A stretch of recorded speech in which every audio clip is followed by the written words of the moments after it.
Welcome to Breaking Ties, a new you after divorce. This is your go-to source for practical advice and support for when the divorce process has finished. Join us each weekday for a quick chat where we'll cover a variety of topics related to post-divorce. Together, we'll explore the emotional, financial, and legal aspects of life after divorce and help you find the best path forward for you and your family. Here's your host and Certified Divorce Financial Analyst professional, Mike Fulkerson.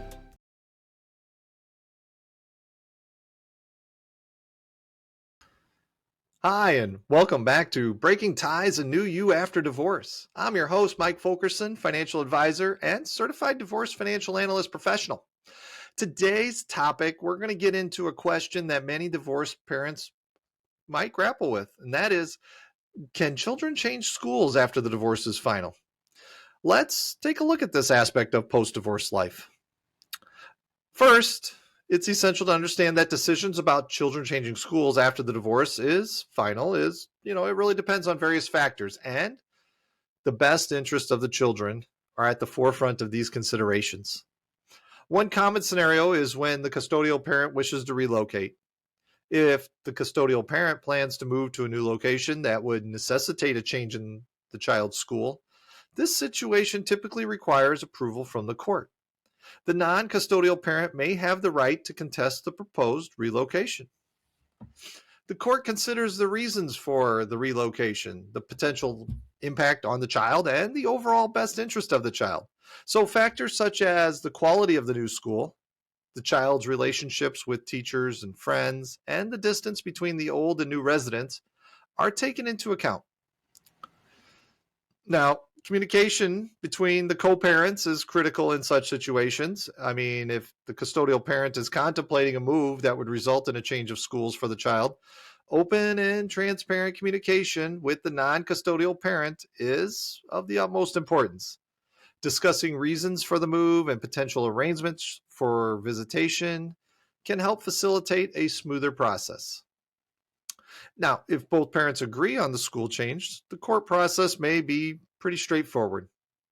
If both parents are on the same page and can present a united front in court, the likelihood of the court approving the school changes increases. However, court approval is typically required even when both parents are in agreement. The child's preferences and needs also play a role. Depending on the child's age, maturity, and preferences, the court may consider their opinion regarding the potential school change. Additionally, if the child has specific educational or extracurricular needs that can be better met at a different school, this can be a factor in the court's decision. It's important to know that the laws regarding child custody and relocation vary by jurisdiction. Different states have different standards and requirements for requesting change of schools after divorce. It's advisable to consult with a family law attorney who specializes in divorce to understand the specific laws and procedures in your jurisdiction. In some cases, parents may include provisions related to school changes in their parenting plan. A well-drafted parenting plan can outline the process for making decisions about the child's education, including changing schools. If both parents have already agreed on the possibility of a school change in their parenting plan, it can streamline the legal process. So wrapping up this episode, whether children can change schools after the divorce and is final depends on a lot of various factors that we just went over. And I think, part of it is really communication with the co-parent and the co-parenting agreement and visitation rights and stuff. So you're going to want to review all those parts. Thank you for joining me in this episode of Breaking Ties, a new you after divorce. Should you have any questions on this topic or financial planning issues, my contact information is in the description. I'm happy to help. Divorce is not the end of your story. As you already know, it is the start of your next great chapter. And with that, all the best.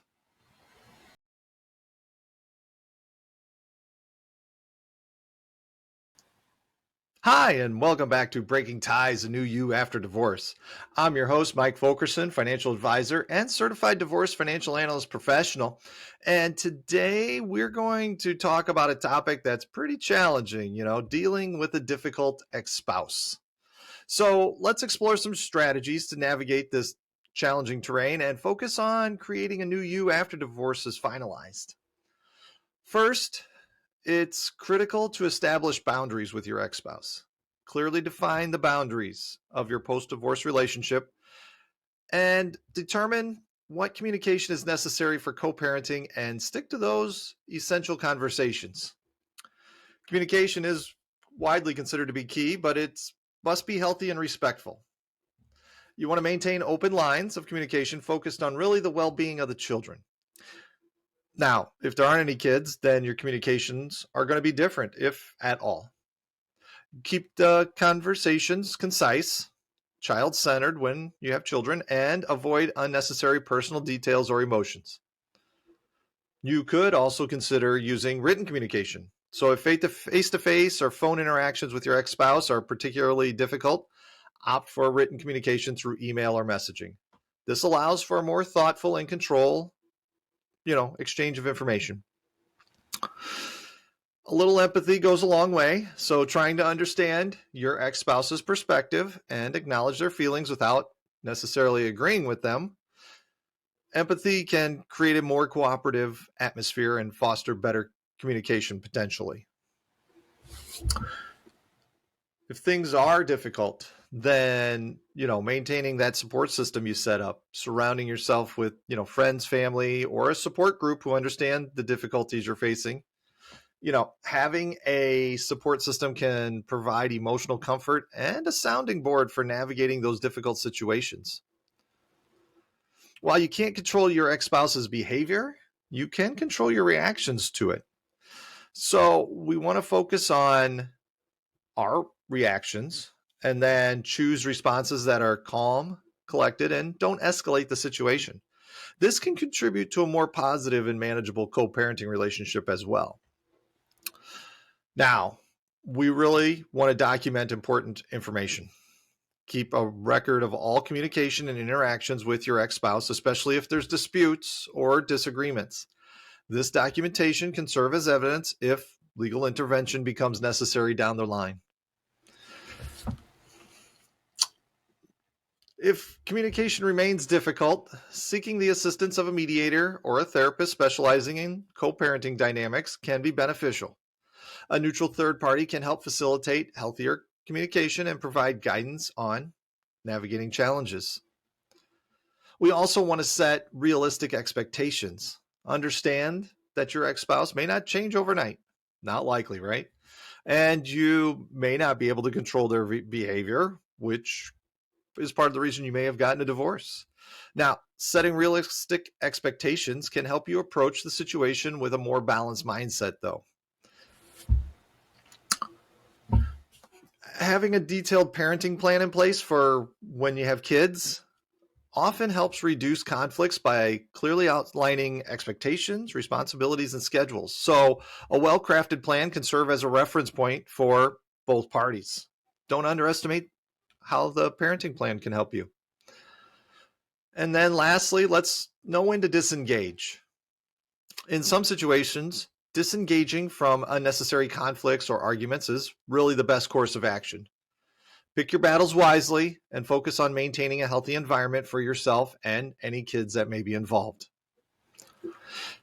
In conclusion, dealing with a difficult ex-spouse after divorce, really requires establishing boundaries, looking at healthy communication practices, having a little empathy, using your support system when necessary, focus on your reactions. You're going to want to document things. Consider some professional help when it's needed. You got to set those realistic expectations. Don't underestimate the parenting plan. And disengaging is a strategy. So I want to thank you for joining me on this episode of Breaking Ties, a New You After Divorce. Should you have any questions on today's topic or other financial planning issues that I can assist with, feel free. Drop me a line. Contact information is in the description. Call or email. Divorce is not the end of your story. As we know, it is the start of your next great chapter. Until next time, enjoy your day.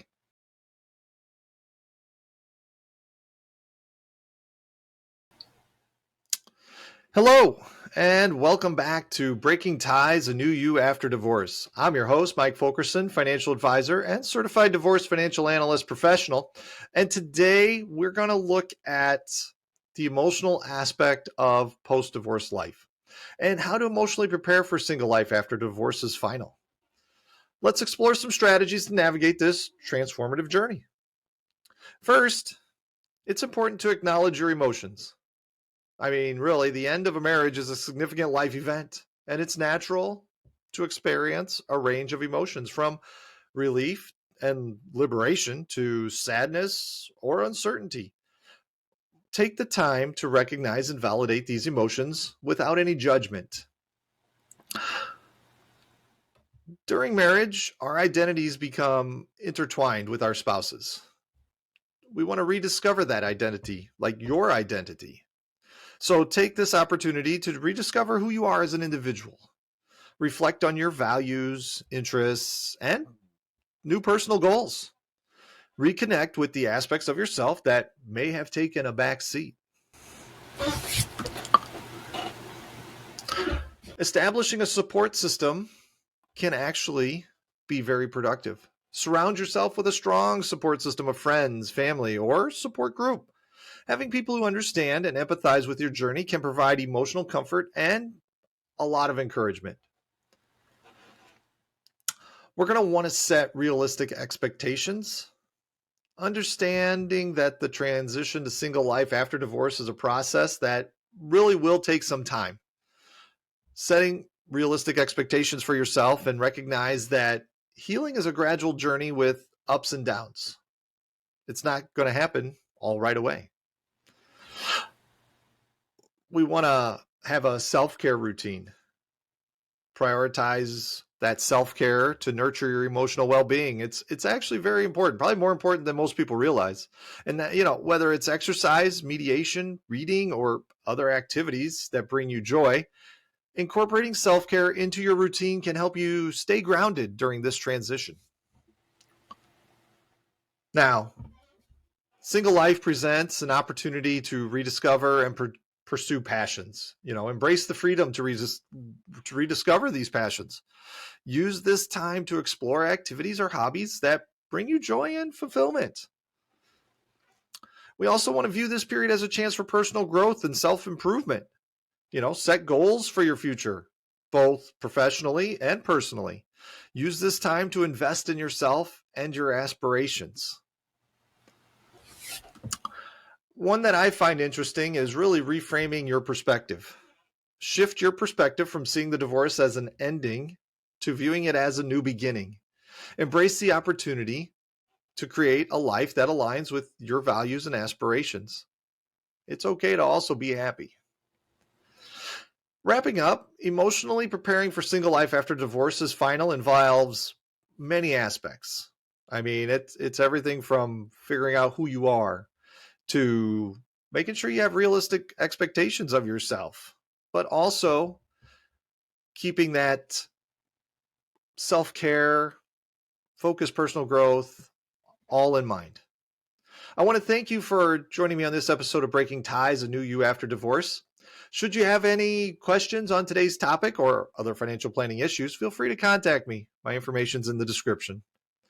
Divorce is not the end of your story. As we already know, it is the start of your next great chapter. And with that, take care.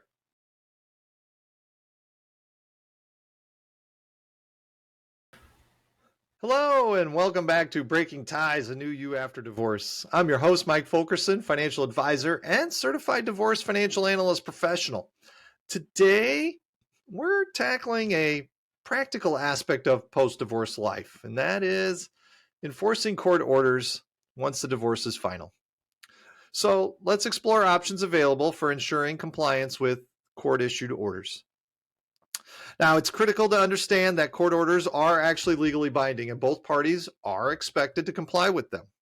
However, situations may arise where enforcements become necessary. Let's dive into some options to make sure that they are followed the way that the court had set them up. One common method is communication and negotiation.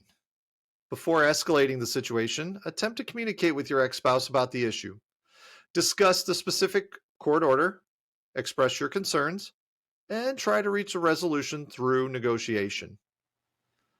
Open and respectful communication can sometimes resolve disputes amicably. Sometimes. Mediation is another option if direct communication proves to be too challenging. Consider involving a neutral third party through mediation. And a mediator can facilitate discussions and help both parties find mutually agreeable solutions, potentially avoiding the need for court intervention. If the communication and the mediation fail, seeking legal advice is probably our next step. You're going to want to consult with a family law attorney to discuss specific issues you're facing and explore legal avenues for enforcement. An attorney can provide guidance on the appropriate steps to take based on your unique circumstances. Now, when we go down the legal path, filing a contempt action is part of this process. If your ex-spouse consistently fails to comply with court orders, filing a contempt action may be necessary. This legal process involves asking the court to hold the non-compliant party in contempt, potentially leading to fines, sanctions, or other enforcement measures. Wage garnishment is a practical solution for enforcing financial orders. If the court involves the payment of child support or spousal maintenance, wage garnishment can be implemented. This process involves deducting the specified amount directly from the non-compliance party's wages. Seizing property or assets is a more drastic enforcement of measures. If the court order pertains to division of property, the court may authorize the seizure of a specific asset or assets and, really to satisfy the terms of the order. This is typically a last resort and has quite a few legal complexities that come along with it. In some cases, the court may modify the existing order if circumstances have changed since the court order was issued, such as significant change in income or living arrangements. The court may be willing to modify the orders to better align with the current situation. In extreme cases, law enforcement may become involved to enforce certain court orders. And this could include the enforcement of orders related to child custody, visitation, or restraining orders. So this is pretty heavy. This is serious stuff here. We also want to make sure we document violations. Keep a detailed record of any instances where the court order is violated. This documentation can serve as evidence if legal action becomes necessary. Include dates, times, and descriptions of the violations. Wrapping up, options for enforcing court orders after the divorce is final include a lot of different options, and often you got to work your way up as they continue to escalate. So, it's not fun. It's not easy. Nobody likes to do it, but sometimes it is necessary. Thank you for joining me on this episode of Breaking Ties, A New You After Divorce. Should you have any questions on today's topic or other financial planning issues that I can assist with, please feel free to reach out. My contact information is in the description. Divorce is not the end of your story. As you already know, it is the start of your next great chapter. Until next time, have a good day.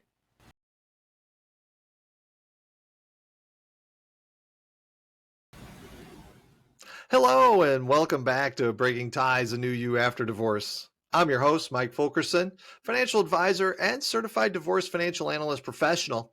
And today we're exploring a question that might linger, after the divorce is finalized. And that is, what are the reasons would you need to appear in court when things are seemingly finished? So we're going to unravel this aspect of the journey towards a new you. It's important to note that after the divorce is final, most individuals, they're just hoping to move forward without any further legal proceedings. However, there are situations that might necessitate a return to the courtroom. So let's look at some of the common reasons this could occur. And one possible reason is the modification of child custody or visitation agreements. Life is dynamic and circumstances can change. If there's a significant change in your life or your ex-spouse's life that impacts the well-being of the children, a court appearance may be necessary to modify the custody or visitation arrangement. Now, financial changes can also lead to post-divorce court appearances. If a substantial changes in your financial situation or your ex-spouse's, whether it's a significant increase in or decrease in income, it might warrant a revisit to court to discuss potential modifications to spousal maintenance or child support orders. Disputes over the interpretation of the divorce decree or court orders can arise. If there's a disagreement between you and your ex-spouse regarding the interpretation or enforcement of court orders, appearing in court might be necessary to seek clarification or resolution. On the flip side, non-compliance with court orders is another reason. If your ex-spouse fails to comply with court orders related to child custody, visitation, or financial obligations, you might need to seek enforcement through the court system. Relocation is another area that could trigger a visit to the courtroom. If you or your ex-spouse plans to relocate, especially if it impacts the existing custody or visitation arrangement, that may require court approval. A court appearance would be necessary really to address the proposed changes and ensure that they align with the best interests of the children. Any disputes over property division that surfaces, if there are disputes or issues related to the division of property that weren't resolved during the divorce proceedings, you might need to return to court to seek some kind of resolution. Adapting to changes in your life might require court approval. For instance, if you plan to remarry or make a significant life decision that could affect the well-being of the children, seeking court approval may be necessary, especially if it's outlined in your divorce decree. Some of the legal documentation may need to be updated. If there are changes in your legal name, address, or any other relevant information, updating the court records may require a court appearance. So, while the hope is to move forward smoothly after the divorce is finalized, various factors really do come into play on whether or not you might actually have to return to court. I want to thank you for joining me on this episode of Breaking Ties, a new you after divorce. Should you have any questions on today's topic or other financial planning issues that I can help with, please don't hesitate to reach out. My contact information is in the description. Divorce is not the end of your story. It, as you know, is the start of your next great chapter. And with that, have a good day. We want to thank you for listening to this episode of Breaking Ties, a new you after divorce with Mike Fulkerson. For questions, please reach out to Mike via email in the description or give him a shout at 630-444-1410. Remember to subscribe, like, and follow.